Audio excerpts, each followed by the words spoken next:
Okay, so we're about, what, about 10 minutes in? Probably a little more. Probably maybe 15 minutes in. He just SIT'd. So I took a big step backwards the second that I saw him doing that. That's really important.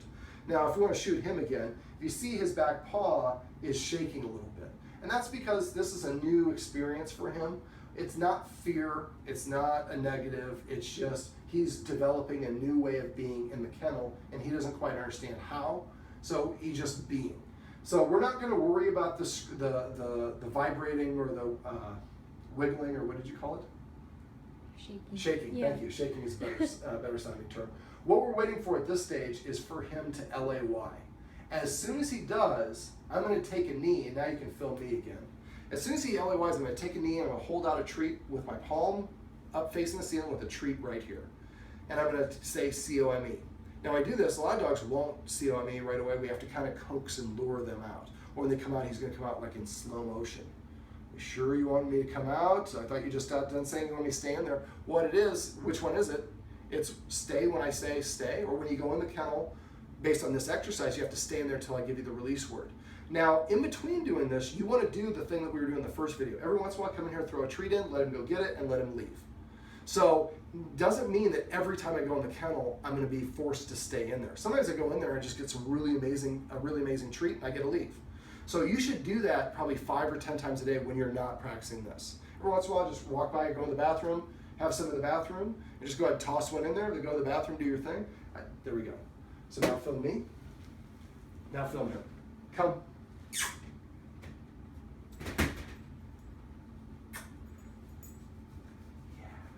Now for him, there we go, come. The treat wasn't as important as the freedom. And so I could tell that he wanted a little bit of affection. That's fine, we can give him affection. Some dogs respond better to affection than an actual treat.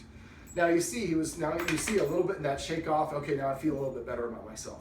So this was hard for him to do, and the shaking and the breathing heavy is because this is stressful for him. Normally I'm in the kennel and I freak out because I'm sequestered in the kennel. But no, the door is open. I can leave at any point. I'm restraining myself. I'm developing self-control, even though he doesn't realize it. Sit.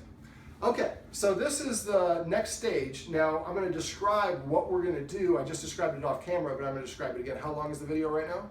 2:42. Okay, so I like to keep them under 5. So what we're going to do is once he starts LAYing within 15 seconds in the kennel, and he does it 5 times in a row, then what we do is at the 6th time, once he goes in there, he lays down, we're going to wait 15 seconds, and then we're going to give him the recall command to come out and give him a treat. Next time we do it, we're going to do it for 30 seconds of a pause after he lays down. The next time, 45 seconds after he lays down before we give him the recall command. I say recall instead of saying coming. Then we go by 1 minute increments from 1 minute to 15 minutes. And again, the door is open. Then we go from 15 minutes to an hour by about 5 minute intervals. And sometimes you play around this. You might go 5 minute intervals up to 30, and then you start trying 10 minutes. Vary it up. Just make sure that he doesn't freak out in there. We don't want to make too big of a jump too fast. We're going to work our way up to 2 hours. And once we're at 2 hours with him in there, now he can lay down and then get up and walk around and then lay down again. We keep the timer going. We only reset the timer if he tries to come out and we have to walk towards him. Then we do reset the timer and go back to 0. Once he can stand there for 2 hours, the next stage is to repeat the whole process, but this time after he lays down, we go over and we close the kennel door. We don't latch it, we just close it. And we are in the room for this entire deal. And so because we have somebody who does art, we're gonna have like an art, and maybe she's gonna sit in here and do some sketching or painting or whatever. So the dog gets to see her. I'm not panicked because my human's not there. I'm not panicked because I first practiced with the door open, and now I'm practicing with the door closed but not latched. Once we get up to 2 hours, and this should be faster the second time around, we're gonna practice the third time. This time we're gonna close it and latch it. Now at first, until we get up to about 15 minutes, we're gonna still be in the room with the door latched. But then what we want to do is we're going to start exiting the room for a short period of time. Go and get a glass of water, come back in. Now if he's up and whining, we just wait for him to relax and lay down. He has to be laid down before we let him out of the kennel. If he's pawing and scratching at it, just sit in here, wait in here until he relaxes again. Then if he's past the time, but he's up and whining, and you want to let him out, we can't let him out when he's whining, protesting, and that's going to tell him that's how he gets out. Wait as soon as he lays down, wait till he settles, and go over and calmly open the door, let him out. What we're going to do is gradually work ourselves up to 2 hours this way. But we're also going to be spending time away from the kennel room, not always in it. At first, we're just going to leave for a minute and come back. The next time, we're going to leave for like 2 minutes, then for 5 minutes. And we're going to gradually work our way up, but we're going to stay in the house.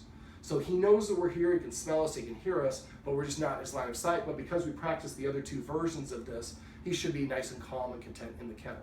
Now, if you want to use like a Kong or an antler or a rawhide or something to occupy him, that's okay, because this is going to take about 2 hours. But eventually what he's going to learn is, when I'm in the kennel, I just stay calm. Nothing bad happens. And I just practice. After I've been in there enough practicing this is just the normal way of being in the kennel, is nice and calm. And again, we're in a nice different setting, a room that's upstairs rather than in the basement. And I know my human's right next door. By the time you get at the end of the third repetition to the 2 hour mark, at that point you should be able to leave and he's fine. Now, some dogs have a really strong, he's like asleep with his head up, he's cracking me up. What's that? It's at 6. It's at 6 minutes, okay. So the last stage is if he's really frustrated or if he starts freaking out when you leave. Some people will set up like a baby cam or their cell phone and go out on their tablet and Skype themselves or FaceTime so you can watch what he does. If he starts freaking out, then we might do the same thing all over again, so a fourth time, but this time we leave the house for 1 minute, then come back, sit in here, wait for him to relax, then we open the door and let him out, then 2 minutes, and we work our way up to 10 minutes, or up to 2 hours. But I think the rules and structure in the house, the other things that we went over during the session, combined with practice at this, he's gonna have no problems with the kennel.